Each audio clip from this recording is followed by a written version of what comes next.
Hi, Assalamualaikum. Nais po ba natin na magkaroon ng kaalaman tungkol sa HR and admin services? May makakatulong po sa atin na mga certain personalities na nagbibigay ng tips at mga advices na kung saan makakatulong sa ating HR career. So, being an HR ay hindi po basta-basta kasi you're dealing with different peoples, different kinds, and different attitudes, cultures, and also different age limit. So, kung gusto po natin ng reference persons, meron po tayong si Ask Tina Shuson na 225,000 followers. Siya po ay passionate about building leaders and empowering key talents through coaching. Pwede din tayo magtanong sa kanya tungkol sa career, leadership, and people management. Ang isa pa ay si Crazy Talks HR. Meron po siyang 77,000 followers. Siya po ay isang HR consultant and career and life coach.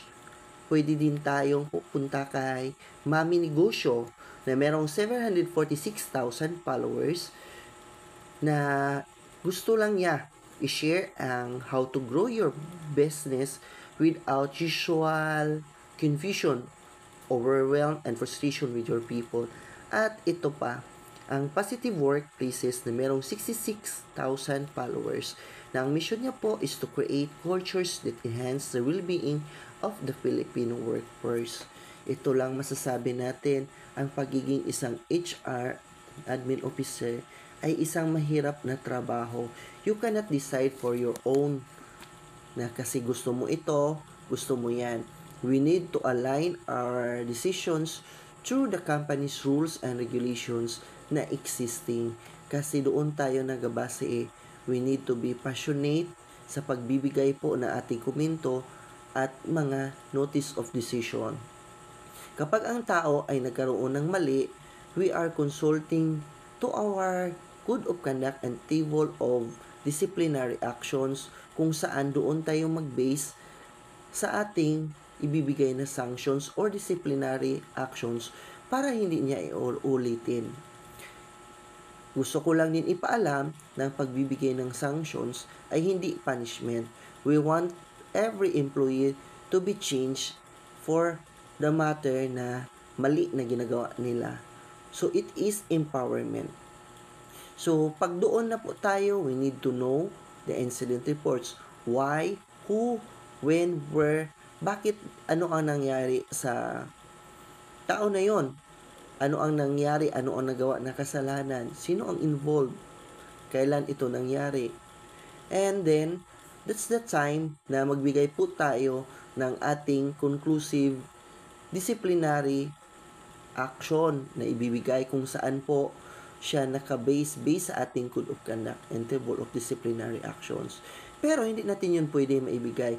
We need to investigate. Una, kailangan natin na ang tao ay magkaroon ng notice to explain or NTE. So, dapat mabasa niya ang kanyang notice of charge kung bakit o ano ang binigay sa kanya or ibibigay sa kanya na sanction o ano ang nagawa niya. And kailangan niya yun i-explain. So, hindi lang man tayo nakikinig sa kanyang explanation. So, therefore, need natin mag-investigate or mag-interview ng certain tao or certain people para magkakalap po tayo ng tama pong informasyon. Then, doon na po papasok ang ating notice of decision. Sa notice of decision natin, doon natin ibibigay kung ano ang kailangan natin. Does she needs counseling or need na ba niya talaga ng verbal warning, written warning, or suspension? At anong suspension ang ibibigay natin based sa code of conduct? Remember, being an HR and admin officer ay hindi basta-basta na ito ang gusto ko. We need to be equal and fair kahit ano man ang mangyari. Kahit kamag-anak ko yan, kaibigan or kasama sa trabaho. Kasi may mga instances na pwedeng ang isang tao ay pupunta sa dole at doon magrereklamo dahil parang tingin nila ay na-deprive po sila kasi mali po ang ating binibigay na decisions. As for me, being one of the HR staff, nais ko po na ipakita ang aking sarili na ibigay ang tama po base po sa nakalaan na code of conduct and tamang code of disciplinary actions. If it is a written warning or verbal warning or suspension, gusto ko din na i-imply sa kanila kung bakit yun binibigay and I want to conceal. So, binibigyan ko sila ng payo at ano ang ginagawa. Hindi yung magbigay lang tayo basta-basta ng suspension without giving them a counsel. So, hindi yun tama. Kasi, hindi na correct po yun. So, para lang binibigyan natin sila ng punishments. So, we made decisions, we made any sanctions or disciplinary actions to people because nagkamali sila and we want them to grow and correct yung mga mali nila. So, ngayon, nais ko po na sabihin sa lahat, lalo na sa mga baguhan, to take the opportunity, yung mga na-mention ko kanina, para mas mabigyan po tayo ng magandang advice or guide doon sa pag-handle ng HR. So, salamat po and mabuhay.